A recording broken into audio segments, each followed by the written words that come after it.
Her son claimed she was losing her mind, right there at the Medicare counter. Elaine Mercer, 74, retired ICU nurse and widow, didn't flinch. Brian smirked like her fate was already filed and notarized. But by sundown, he was erased from her will, her access files, and every legal foothold he thought was permanent. She'd spent decades saving lives. Now she was saving her own.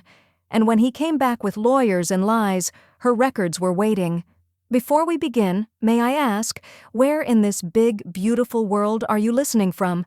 It's always a quiet honor to know who's sharing this space. Drop it in the comments and don't forget to subscribe. The fluorescent lights in the Medicare office hummed with a steady, nerve-grating persistence. Elaine Mercer sat stiffly on the molded plastic bench, her wool coat zipped up despite the overheated room. She hated places like this, sanitized, impersonal, built to funnel people like livestock. But it was necessary. Paperwork always was. Beside her, Brian tapped impatiently at his phone, thumb jabbing the screen like it owed him something. He hadn't said much during the car ride, just the usual brusque updates about gas prices and how bad the roads were. January in Michigan could be cruel, but Elaine had weathered worse. When the receptionist called, "Mercer?" Elaine stood quickly, knees creaking, but her posture firm. Brian followed a step behind, his breath already fogging up his glasses. The clerk, a young woman with frizzed curls and a crisp badge that read Lisa, greeted them with a bureaucratic smile. "How can I help you today?" Elaine opened her folder and began, "I'm here to update my Medicare contact information. I moved recently and—" "She can't make decisions anymore," Brian said. The words sliced through the air like ice cracking. Elaine turned toward him, her heart pausing in its rhythm. Lisa blinked. "Excuse me?" Brian leaned in slightly, voice calmer now, as if explaining something obvious to a child. "My mother's had some memory issues lately. Confusion. She's been forgetting names, appointments, basic stuff. I think it's time someone helped manage things." Elaine stared at him. "What are you doing?" Brian didn't look at her. He kept his eyes on Lisa, like Elaine wasn't even in the room. "We'd like to file for an update to her authorized representative. I'm her current power of attorney." "You're not," Elaine said, voice quiet but sharp. Lisa looked between them, clearly caught off guard.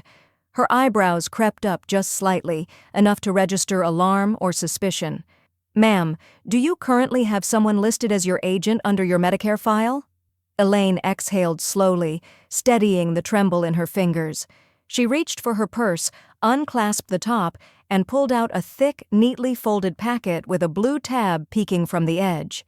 "My living will," she said, sliding it forward, "and a notarized power of attorney form, updated 2 months ago." Brian's smirk, which had started to curl at the edges of his mouth when they first approached the desk, vanished like vapor. Lisa took the packet and began to skim the first page. Her expression sobered. "This lists a Danielle Marston as your power of attorney." "My niece," Elaine confirmed.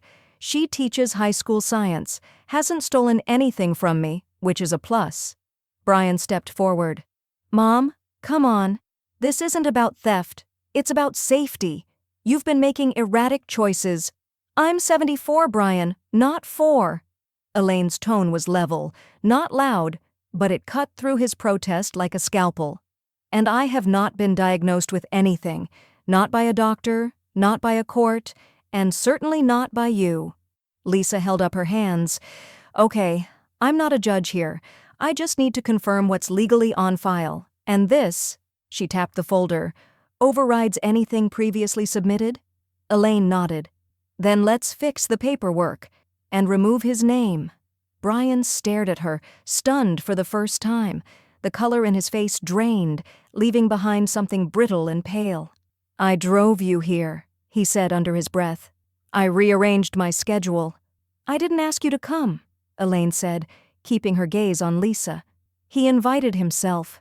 Lisa typed something into her terminal, the clacking of the keys underscoring the thick silence. After a moment, she looked up. "All right. We'll make the changes. Is there anything else I can assist you with today?" Elaine glanced at Brian, then back to the clerk. "Number, that'll do just fine." They walked out of the office side by side, but not together. Brian's steps were tight, restrained, like a man trying to keep himself from snapping a pencil in half. Elaine, meanwhile, felt the rush of cold air as the automatic doors slid open and let it fill her lungs. The snow had begun to fall again. As they stepped into the gray Michigan afternoon, Brian finally turned to her. His voice was quiet, calculated. "You're going to regret this." Elaine didn't respond. Not yet. But in her purse, beneath the folder and wallet, her fingers curled around a pen. She was just getting started. It had started with the casserole dish. A week after Charles's funeral, Brian showed up uninvited with a pan of baked ziti and an overly cheerful voice, like grief could be absorbed and dismissed in a single reheated meal. Elaine accepted it with a tight smile, placed it on the counter and never took off the foil. They sat across from each other at the kitchen table. Brian talked too fast and too loud, filling the air with job market complaints and confusing tax talk, pausing only to check his phone. He didn't ask how she was. He didn't mention Charles, not once. Instead, his fingers drummed against the table until finally he leaned in and said, "We need to get ahead of things, Mom, before something goes wrong." Elaine sipped her tea. "Something like?" He shrugged, trying to look casual, but his eyes were too sharp. "Bills? The house? I could help with the accounts, just temporarily. You don't need to be bogged down with all that." She watched the steam rise from her cup, let the silence press against him. "I'm fine handling it." His expression shifted, just barely. That flash of frustration, like a child denied a second cookie. He masked it quickly. "I'm just saying, if something did happen, we should be ready." Elaine smiled, slow and polite. "We are."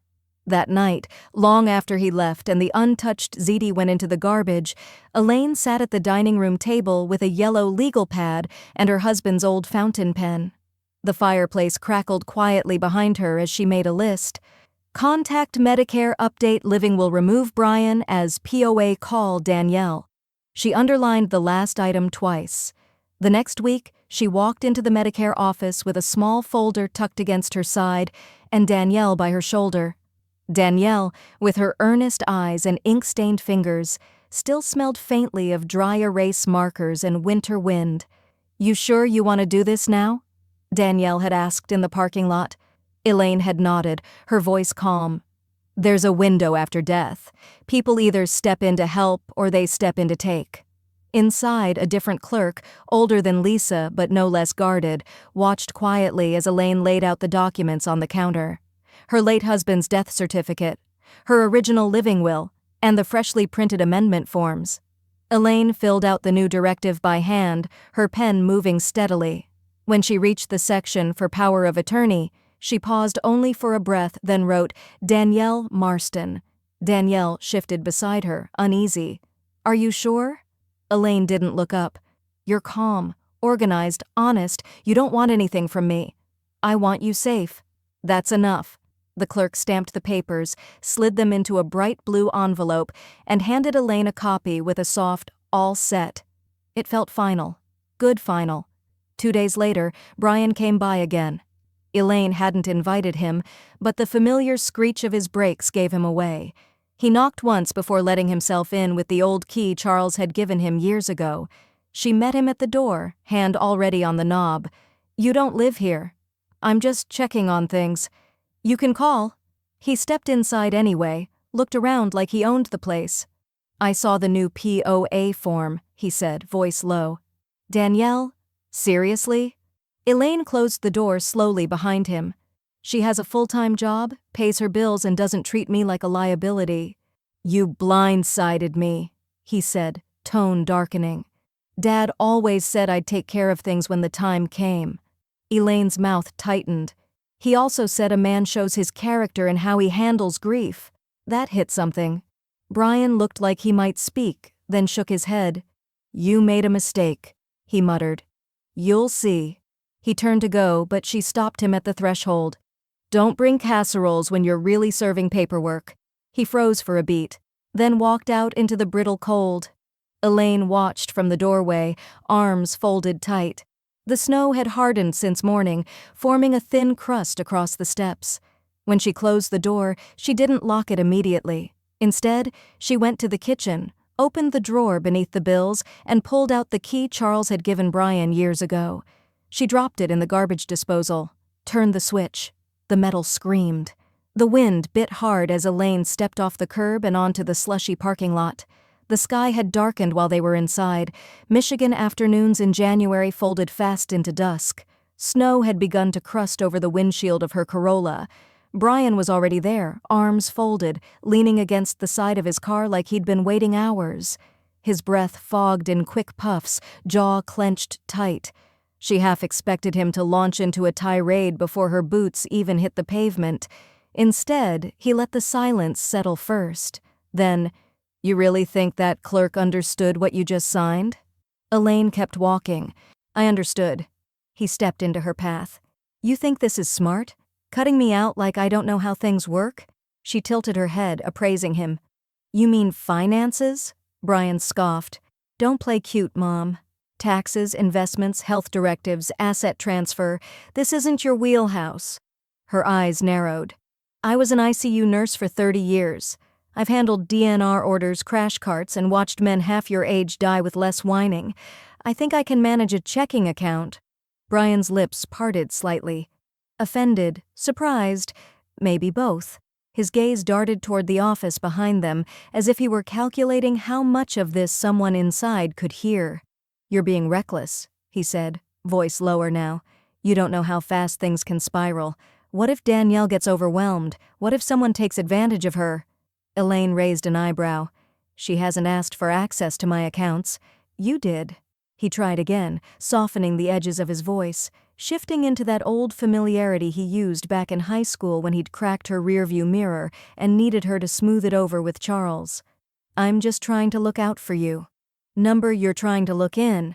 There's a difference." He stepped closer, his boots crunching the salted snow.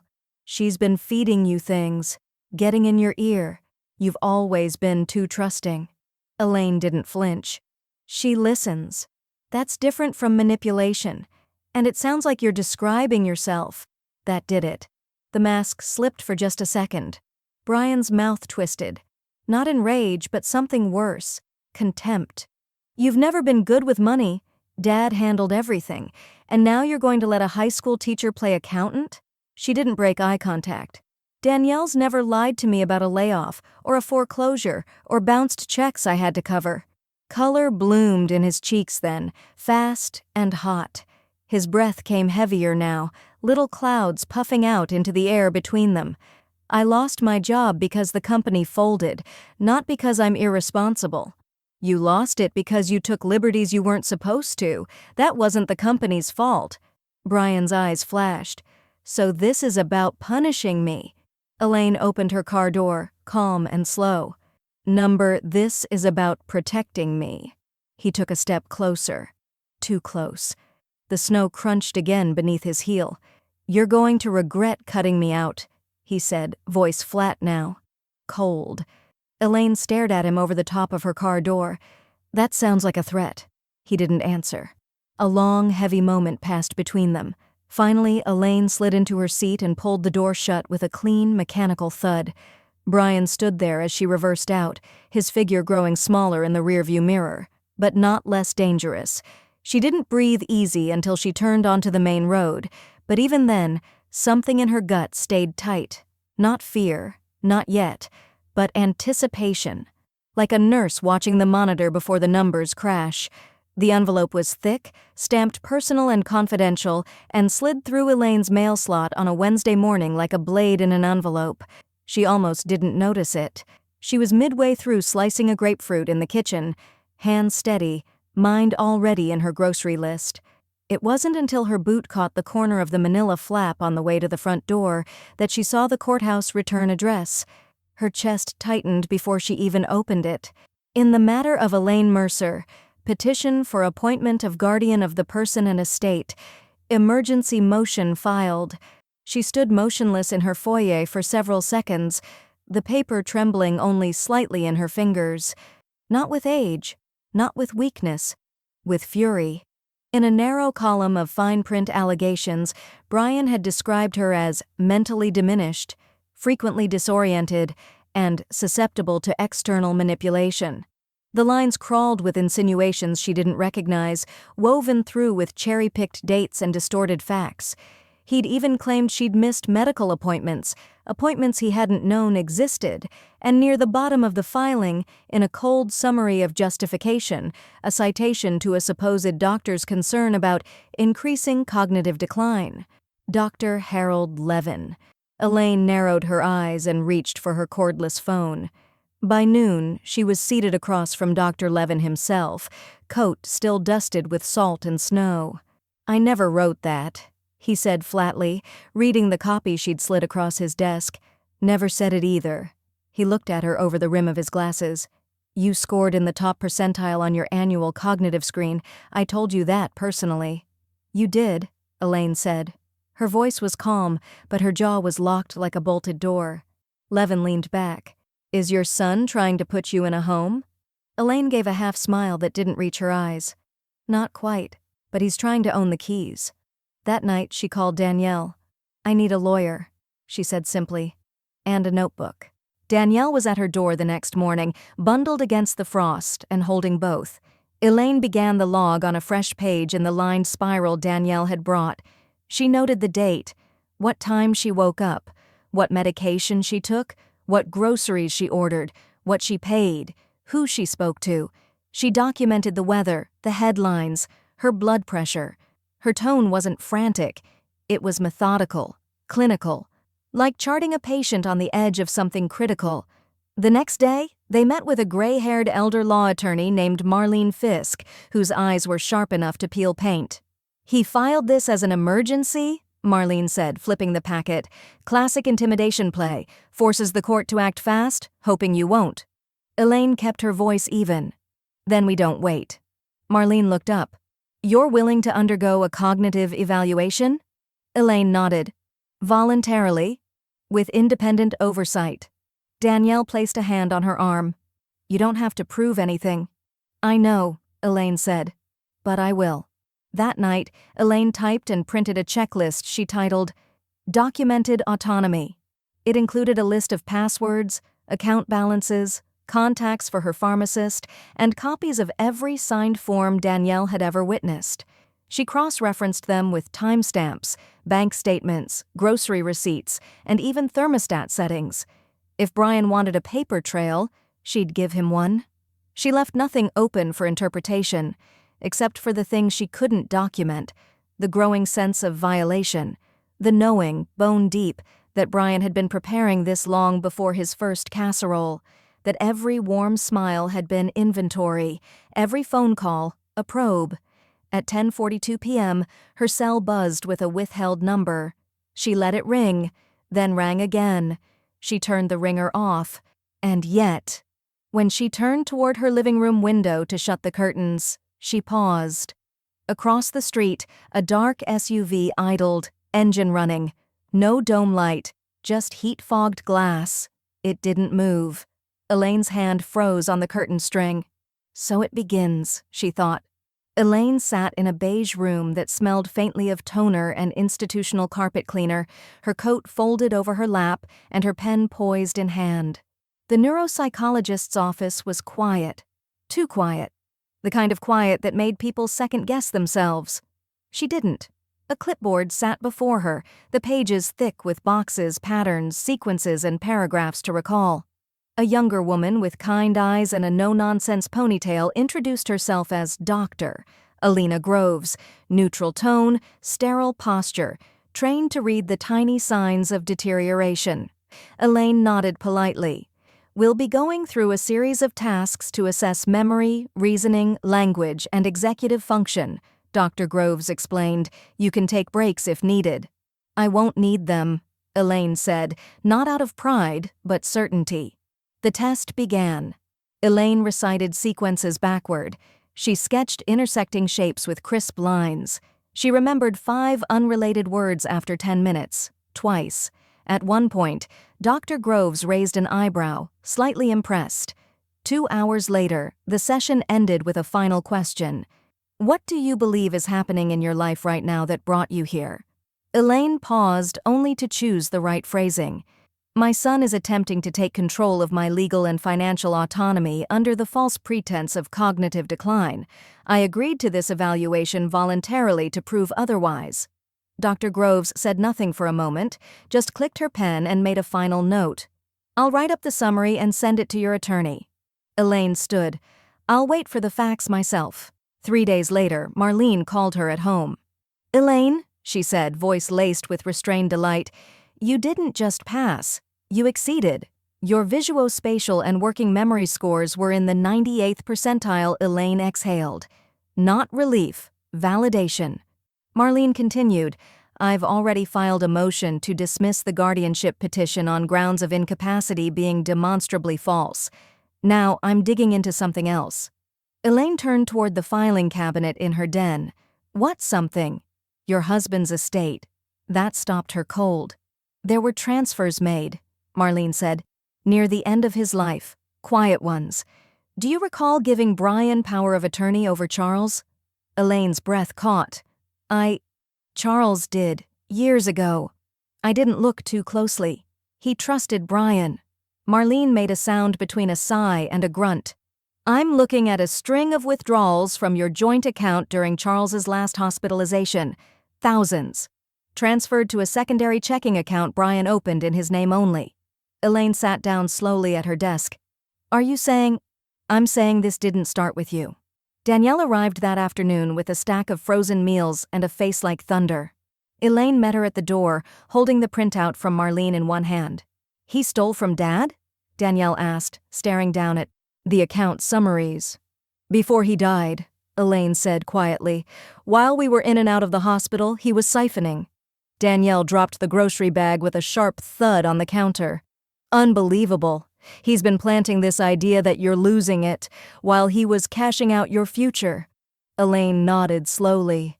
He was laying the groundwork, the casseroles, the fake concern.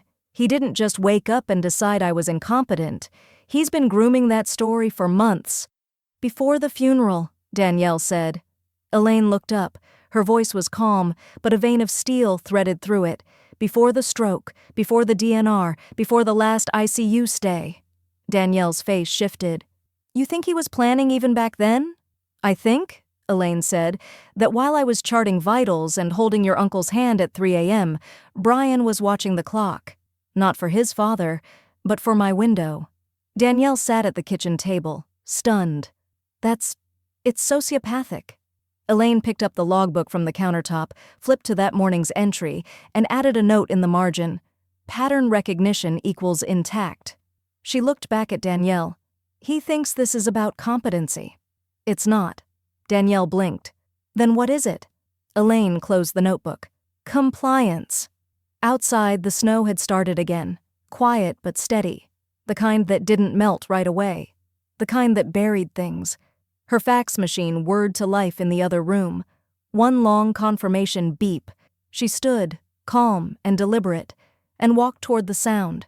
The frost on the bank's glass doors hadn't melted by the time Elaine stepped inside. Her boots squeaked against the tiled floor, the air thick with the smell of printer ink and artificial pine from a too-late holiday candle burning behind the teller line. She approached the counter with her purse tucked tightly beneath her arm, the keys to Box 327 wrapped in a tissue in her coat pocket. The woman behind the glass, young and chewing the end of a pen, blinked when Elaine handed over the slip. "You'll need ID," she said, sliding a laminated placard toward her.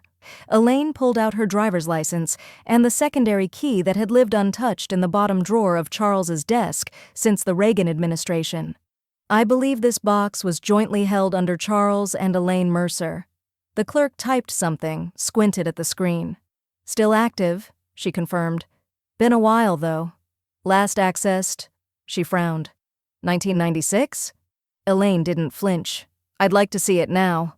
They led her down a quiet hallway lined with metal drawers, each stamped with dull brass numbers. The clerk turned the keys, one from each of them, and with a soft click, the box slid out. "I'll give you privacy," she said, and left Elaine alone in the viewing room. The walls were paneled in dull beige, and the lighting buzzed faintly overhead. Elaine sat down at the little table and opened the box. Inside, a stack of yellowed paper tied with twine, a small velvet pouch, and an envelope marked Charles, Private. No jewelry, no birth certificates or war medals, just paper. She untied the stack first. The pages were handwritten, lined pages torn from spiral notebooks, margins crowded with numbers, dates, initials. It was Charles's handwriting, clean, structured. He'd recorded every payment made on their first mortgage, every quarterly dividend, every utility bill from 1984 to 1993. But the later pages shifted tone, notes scrawled with urgency, check numbers circled, underlined words like duplicate and reissued. Then a single line in red ink. Brian forged check number 1186, discovered after February 1995, balance didn't match. Elaine's pulse thumped, low and slow. Her eyes swept back across the page, confirming the notation, the signature comparison sketches. Charles hadn't said anything at the time, or maybe he had, and she hadn't heard it right. Those last years before the heart attacks, he'd grown quieter, less prone to confrontation, but not oblivious. Her hand trembled slightly as she reached for the second envelope. Inside, a single folded page. It was old, creased a dozen ways. She opened it carefully. "I'm sorry, Dad. I didn't mean to. I needed the money for that stereo. I'll pay it back. Please don't tell Mom. Brian, age 17. The signature at the bottom was unmistakable. Elaine set the letter down like it burned. The silence in the room pressed in around her, sharp and cold. She stared at the folded page until the words blurred. She had scrubbed Brian's scraped knees. She'd stayed up through fevers, cried over his report cards, bought him his first suit, believed it was the company's fault when he lost his job, believed it again when he said his marriage fell apart because of her, the clingy wife.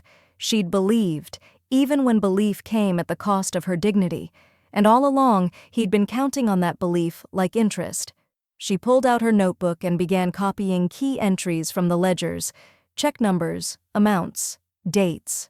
She listed the confession letter, scanned a copy with her phone, forwarded it to Marlene with a subject line that read, "Evidence, timeline begins 1995. When she emerged from the vault room, the clerk gave her a half-curious glance. Elaine didn't meet her eyes. By the time she reached her car, the wind had picked up again. It whipped across the windshield, howling like something ancient and offended. She sat behind the wheel for a long moment, hands still gripping the box. She was heartbroken and furious and just getting warmed up. Her phone buzzed on the passenger seat. Unknown caller. She let it ring once, twice, then answered. Her voice was level. "This is Elaine Mercer." The room smelled like old coffee and too many coats drying on radiators. It was the basement of the municipal library, fluorescent lights buzzing overhead, gray linoleum scuffed and dented from folding chairs scraped over decades. A taped-up sign near the door read, "Guardianship Support Circle, 2nd and 4th Thursdays. Confidentiality required." Elaine took a seat near the back, keeping her coat wrapped tight around her. 12 other people dotted the circle, mostly women, mostly gray-haired, mostly silent in that wary, exhausted way that only people in long fights learned how to carry. A volunteer named Alma introduced the group with the gentle authority of someone who'd earned every line on her face. "This isn't therapy," she said. "We don't offer advice and we don't take sides. What we do is listen, because most of the time, that's the thing nobody else is doing." They went around the room.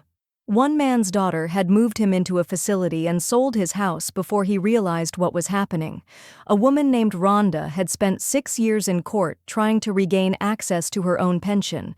Another woman, eyes rimmed red, whispered that her grandson had filed for guardianship the same week she'd denied him a loan. When it came to Elaine, she simply said, "My son filed for full guardianship." Said, "I'm confused. I scored 98th percentile on my cognitive exam last week." A few nods, one soft, bitter chuckle. Rhonda leaned forward. "They don't need a diagnosis anymore. They just need a judge who hasn't had lunch yet." Later, as the group broke for coffee and paper cookies, a woman with cropped silver hair and a cane sat beside Elaine. He started calling me forgetful when I asked for receipts, she said, her voice low. Then he told the court I was mixing up names, said I was leaving the stove on. I live in a building with no gas. Elaine blinked. The woman nodded. They use the language of love to get the power of law. Elaine opened her notebook. Can I quote you on that? The woman smiled without teeth. Hell yes. That night, back in her living room, Elaine sat beneath the amber glow of her floor lamp and powered on her old laptop. Danielle had rigged up a webcam the week before, just in case the court wants to hear directly from you, she'd said. Now, Elaine clicked, record. The screen reflected her own face back at her, lined, firm, unblinking. My name is Elaine Mercer, she began. I'm 74 years old. I was a registered ICU nurse for over 3 decades. I managed ventilators, death notifications, trauma codes, and terrified families. And never once, not once, was I accused of being confused. She paused. Her fingers curled against her knee. My son is trying to paint me as unstable so he can control what I've built, but I am not losing my mind. I am losing my patience. Another pause. I have logged every conversation, every account transaction, every memory test, and every lie I can prove. And I'm going to testify. She ended the recording, saved it to 3 places. Across the room, her phone buzzed. Brian, 7 missed calls. She turned it face down. 3 days later, she stood in front of her mirror wearing a navy pantsuit that still fit like it had 10 years ago. Danielle had offered to buy her something new, but Elaine wanted this one, the one she wore to Charles's last hospital board award dinner. Her notebook was in her bag, her records printed and tabbed, her witness letter from Dr. Levin folded beneath a statement from the neuropsychologist. Everything was in order, except her nerves. Her hands were steady, but something inside her chest fluttered, like the tremble of a high wire before the first footstep. She walked to her desk, opened the drawer, and pulled out the USB with the video file, clipped it to her legal binder. Then she heard it. A sound outside the window, slow tires against icy pavement, a car idling at the end of her driveway. Her motion light clicked on. She didn't go to the window. She reached for the phone instead and pressed record. Danielle burst through the front door like a gust of wind, her cheeks flushed with cold and adrenaline. Elaine looked up from her breakfast, spoon halfway to her mouth. You okay? Danielle dropped her phone on the kitchen table with a clatter.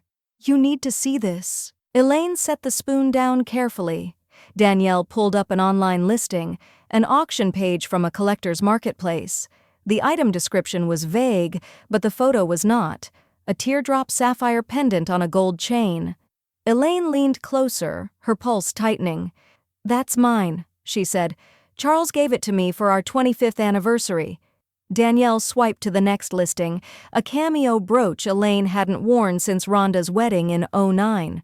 Then a third, pearl studs with the distinctive curved backs she'd always insisted on because clip-ons pinched. He's been selling them, Danielle said, voice sharp. Quietly, under a username linked to one of his old business accounts. Estate liquidation, my ass. Elaine didn't speak. She stood, walked to the narrow bookshelf in the living room and pulled down a photo album. Page by page, she flipped through memories, Easters, anniversaries, formal nights at the hospital charity galas. In each one, the jewelry gleamed unmistakably. She pointed to the pendant in one photo. That was 2004, and this one, she tapped the brooch on another page, Rhonda's wedding. I never gave him permission to sell a damn thing. Danielle had already started taking photos of the album pages. It got worse. One of the listings had a public buyer review. Elaine read the comment aloud, voice flat. Gorgeous vintage find. Estate jewelry with provenance.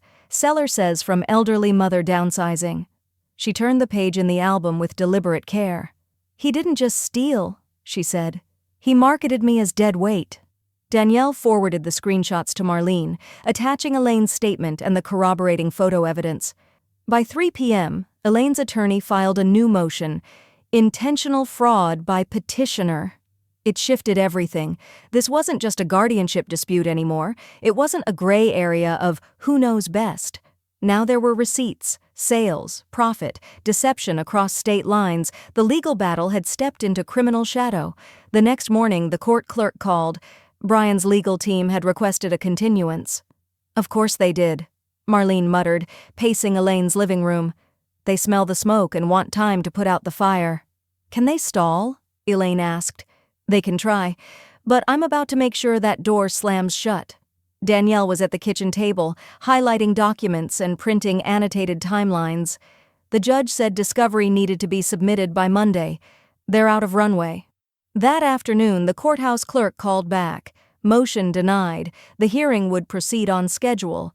Elaine stood by the window, watching the wind kick up fine powder across her front yard like sifted flour. Her hands were steady, her thoughts precise. She walked to the hall closet and pulled down a small, dusty fireproof lockbox. Inside were the few remaining heirlooms: her mother's silver locket, a war medal from Charles's father, and a tiny sapphire ring she hadn't worn since her engagement. Still there, untouched. She didn't cry. She did, however, reach into the bottom of the box and pull out a folded receipt, the original appraisal for the pendant Brian had sold. She didn't remember saving it, but Charles had filed everything. Danielle read over her shoulder. That alone makes the theft a felony in this state. Elaine smiled, thin, not joyful. Then I hope he gets a good seat in court. That evening, the house phone rang. Brian. Home. Danielle reached to unplug the base, but Elaine held up a hand. No need. She let it ring. Once, twice, 3 times. Then voicemail picked up. Brian's voice came through the speaker, hesitant, rehearsed, like a man whose bluff had started to backfire. Mom, call me. We need to talk before this gets worse. Elaine walked across the room, pressed the delete button mid-sentence, and turned back to Danielle. Too late. The courtroom smelled like varnish and nerves. Elaine sat straight-backed at the petitioner's table, her hands folded neatly in her lap. Her binder, tabbed and color-coded, rested beside her water bottle. Danielle sat to her right, Marlene to her left, flipping through notes with the casual precision of someone who knew exactly when to bare teeth. Across the aisle, Brian sat with his lawyer, slick, suited, mid-40s, who spoke to him in a low whisper as if coaching him for a talent show. Brian's posture was rehearsed, somber tie, remorseful tilt to the head, a man trying to look burdened by responsibility. Court is now in session, the clerk announced, Judge Halverson presiding.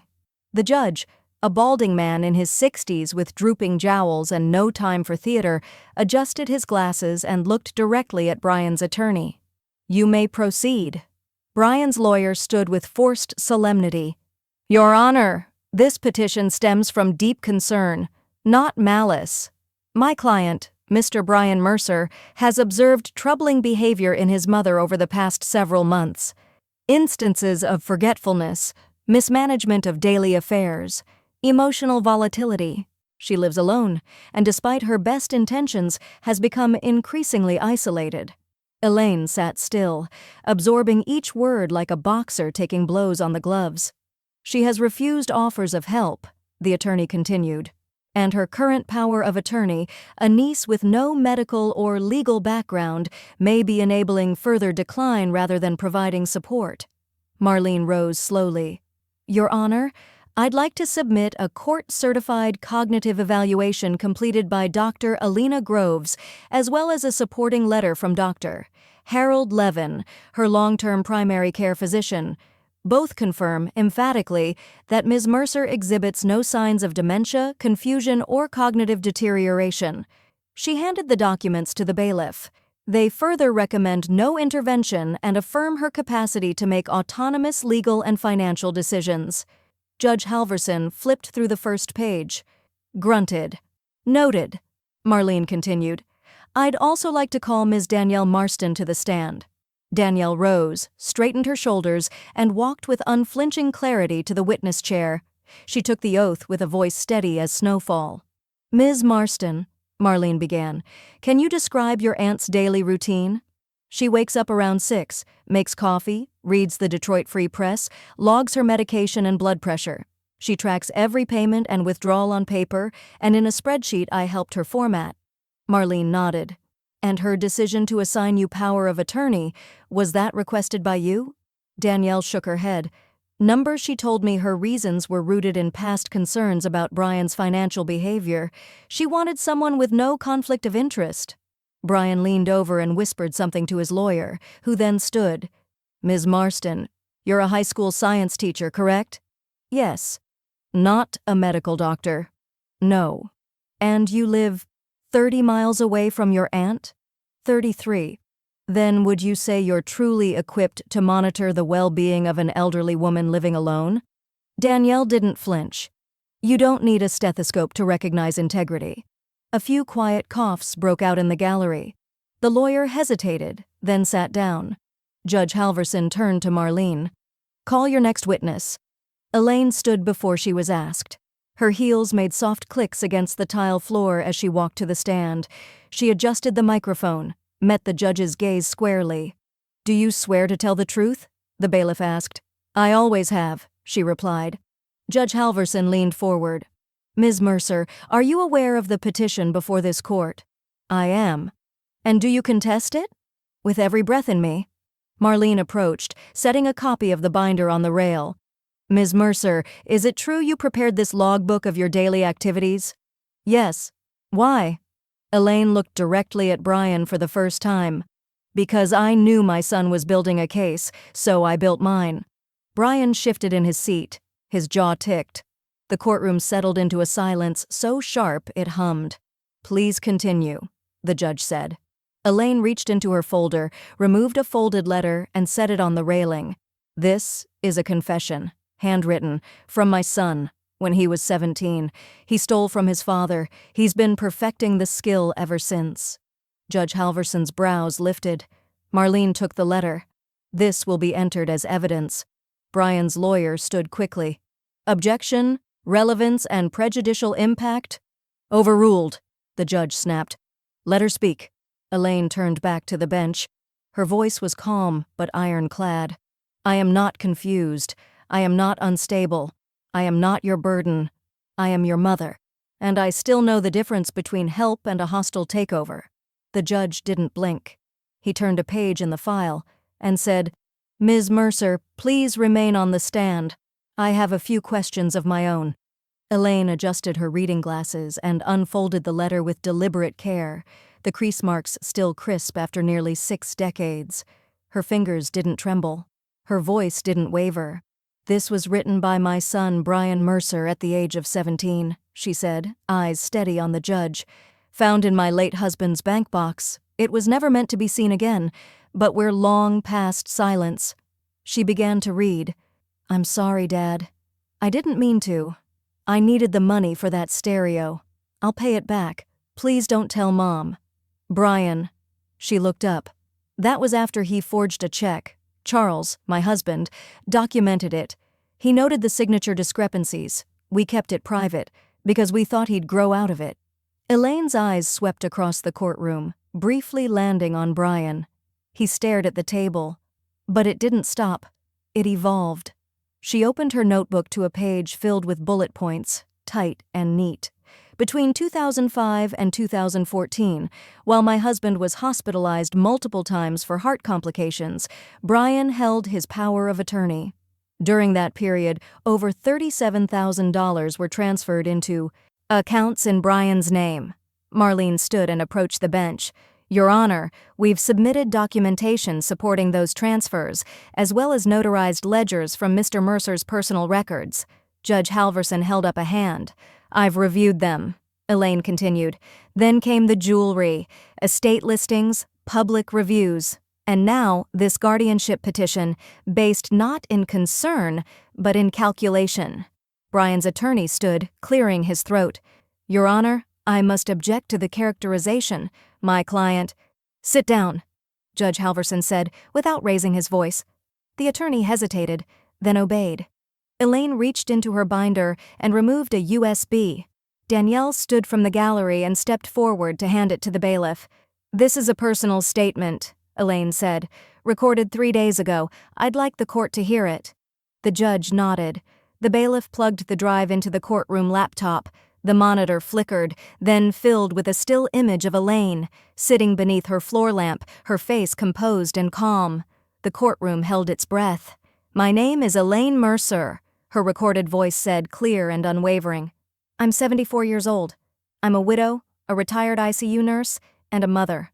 What I'm not is delusional, confused, or dangerous to myself.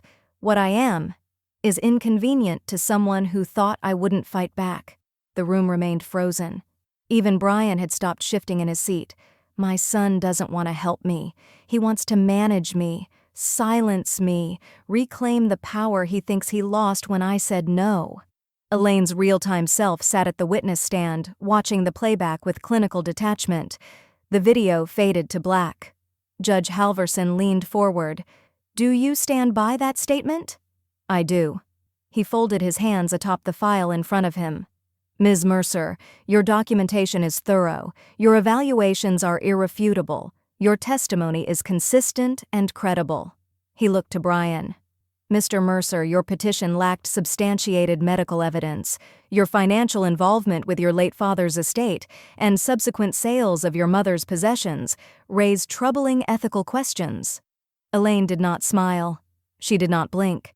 "I am denying the guardianship petition," the judge said. Brian exhaled, but the sound wasn't relief. It was disbelief. Judge Halverson continued, voice even. "Furthermore, I am forwarding this matter to the county prosecutor for financial investigation and review of potential elder exploitation. Ms. Fisk, you may coordinate with the district attorney's office directly." Gasps rippled through the gallery. Brian shot to his feet. "What? No, Your Honor, this is a misunderstanding. She's twisting—" "Sit down, Mr. Mercer." Brian looked like he might bolt. Instead, he sat. The gavel never came down.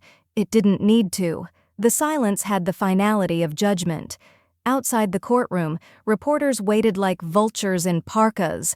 Elaine didn't speak to them. Danielle acted as her buffer, leading her down the marble steps and toward the waiting car. Elaine paused at the curb. Behind them, Brian emerged from the courthouse, his lawyer a pace behind. For the first time, he looked small, hair mussed, coat wrinkled, eyes darting for control that wasn't there.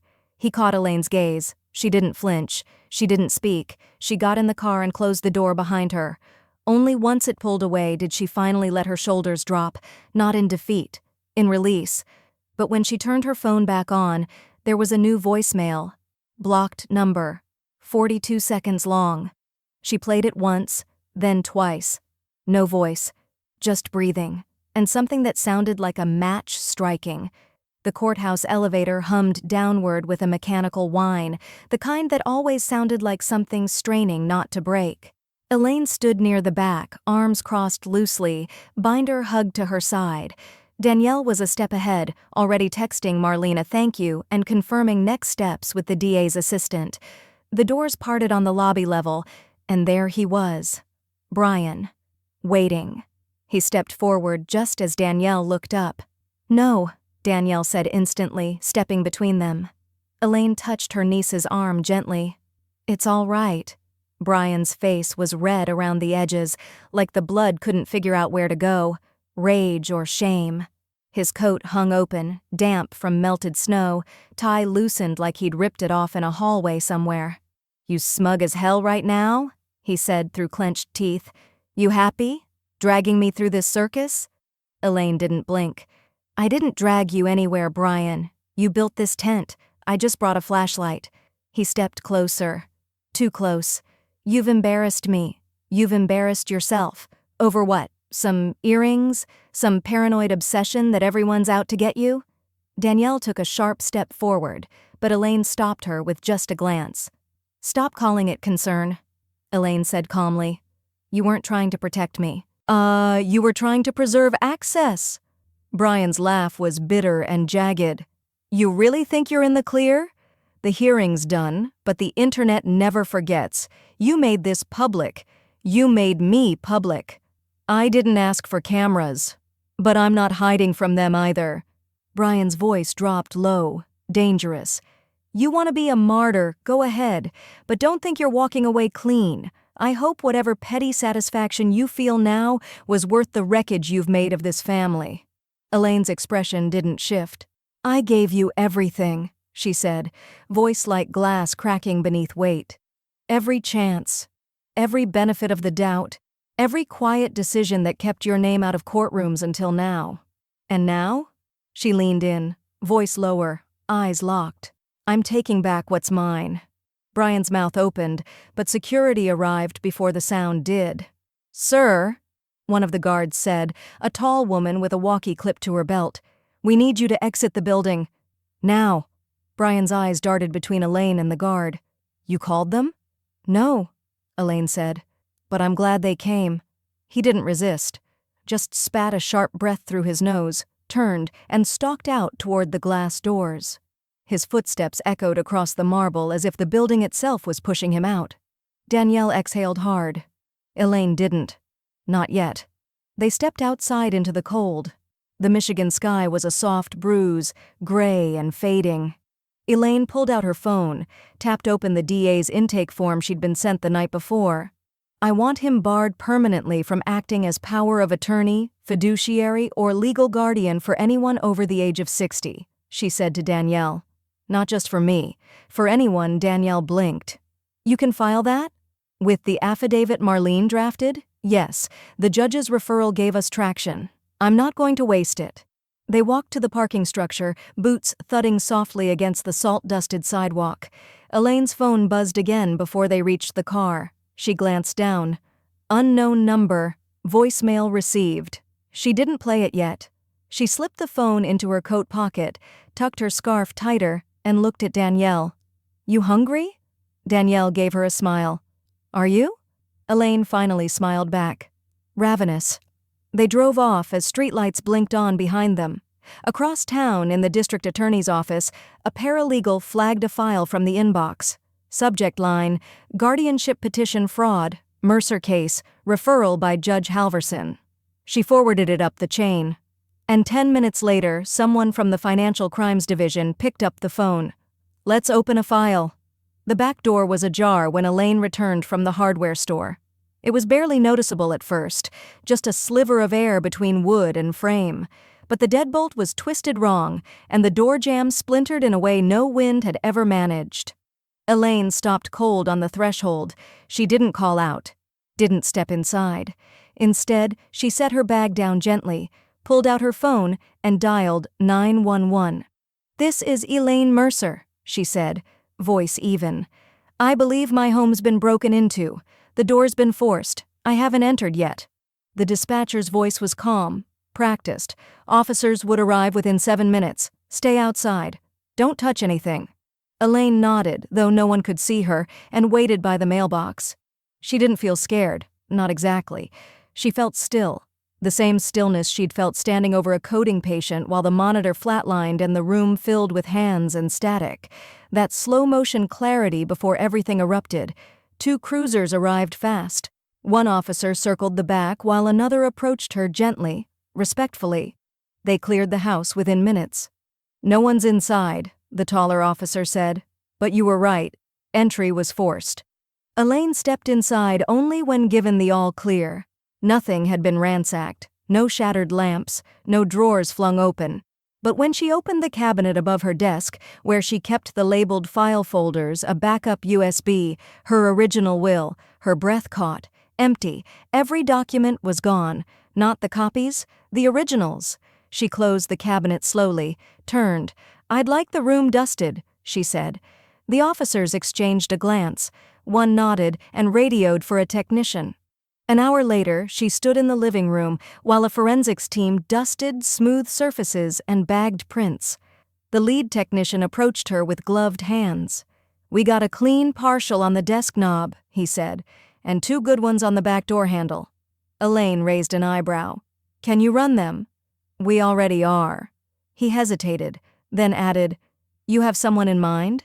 Elaine didn't answer. She didn't need to. The call from the station came the next morning. "Prints match Brian Mercer," the officer said. Danielle was already pacing when Elaine told her.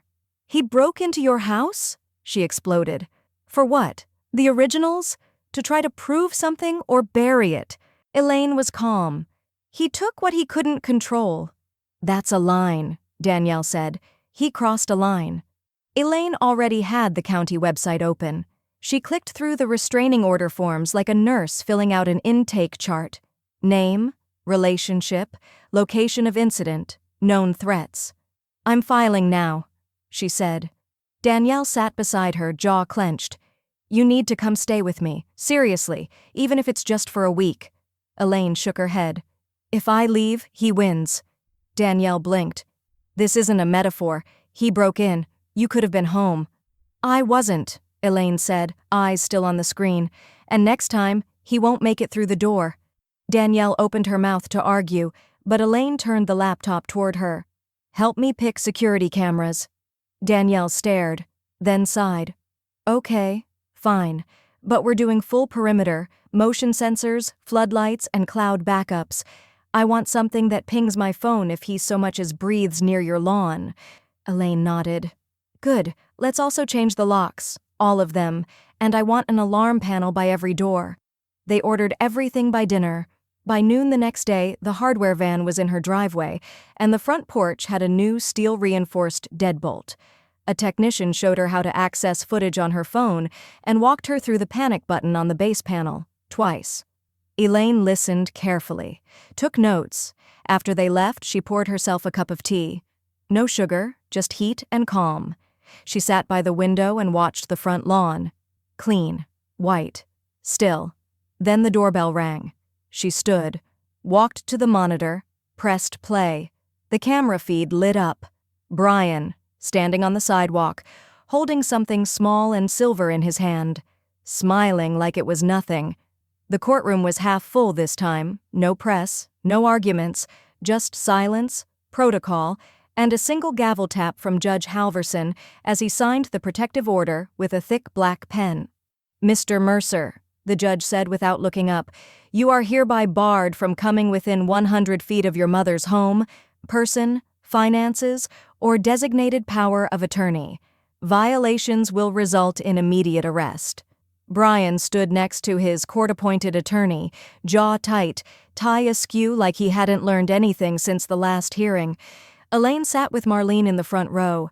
Danielle gripped her hand, her fingers firm and warm. The judge turned to Elaine. Ms. Mercer, we regret that this was necessary, but we commend your clarity and your strength. Elaine didn't speak. She only nodded once. Outside, reporters were waiting again, but this time she didn't turn away. Her coat cinched tight against the wind, she stepped up to the microphones, flanked by Danielle and Marlene. I'm not here because I'm weak, Elaine began. I'm here because someone thought I was. The murmurs in the crowd stopped cold.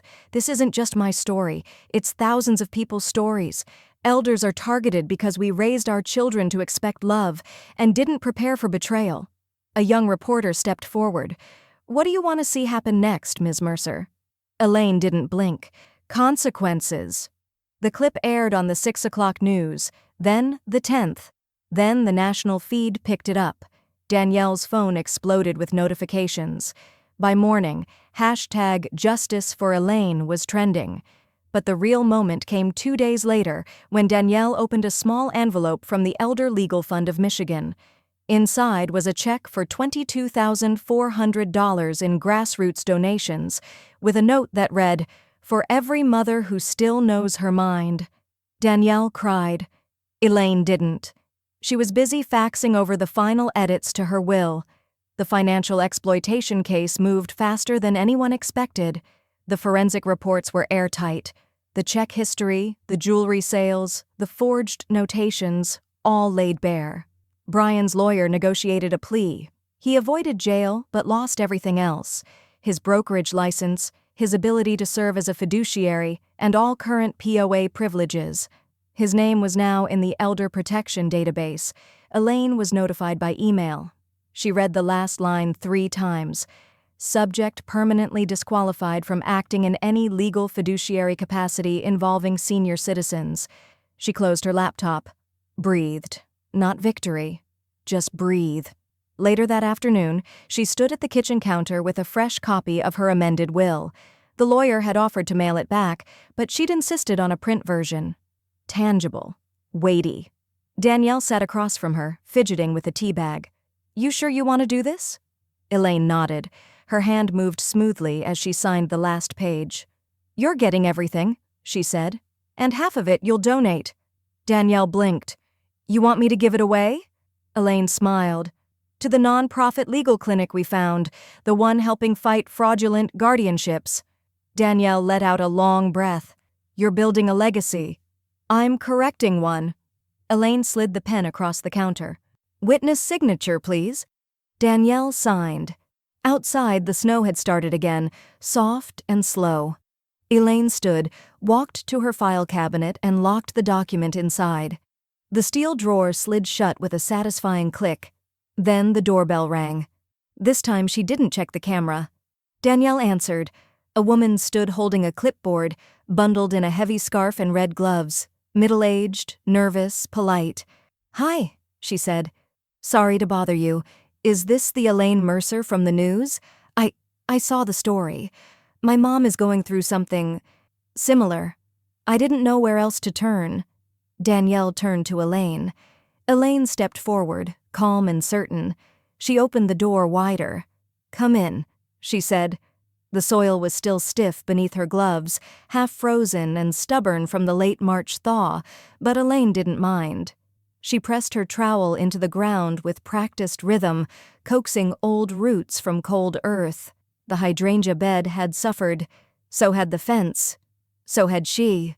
But all of it could be rebuilt. A wheelbarrow leaned against the shed, half filled with weeds and brittle stalks she'd cleared that morning. She wore Charles's old work jacket, sleeves rolled and buttons mismatched, stained with years of mulch and paint but still warm. Danielle's voice floated from inside the house. She was on the phone again. Another press interview. Another community center wanting to host an event. Another senior asking, "Can Elaine speak?" Elaine smiled faintly and pressed her palm into the soil. It felt good to be asked. The woman with the clipboard, Marjorie, had come back the next week with 2 more people. Then 5. Then 12.